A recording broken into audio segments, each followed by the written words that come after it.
guys, so today I thought I'd show you something pretty interesting. And what we have here is actually a female of the Atlas moth, alright? So now Atlas moths are giant silk moths from the family Saturnidae, and they're characterized by these big lobed wings, and actually they don't possess mouth parts, so they can't really feed.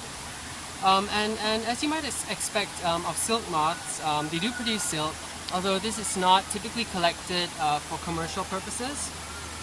And so if you look a little bit closer, the Atlas moth actually possesses 4 spots on its wings, which are semi-transparent. And these spots are actually also quite characteristic of the family Saturnidae, although not all Saturnid moths possess eye spots that are transparent. But basically the name derives from these markings because the rings around them were thought to resemble the rings around the planet Saturn. And so the Atlas moth is one of the contenders for the biggest species of moth in the world. They measure this based on wing surface and also in terms of weight.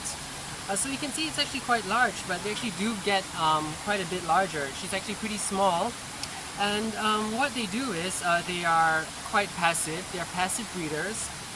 And so the Atlas moth typically hangs, the female hangs from a high branch, a high overlook, in this case my arm, and she emits pheromones. And what happens is these pheromones get carried by the wind, and they get picked up as far as 5 to 6 miles away by the males, who will fly out in search of her.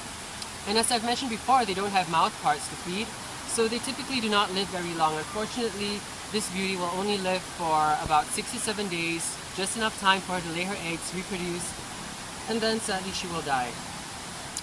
So I'm just going to go and release her in a bit, but if you enjoyed what you've seen, if you want to experience more content like this, don't forget to follow us. We are The Word of the Day at facebook.com, discovering nature one word at a time.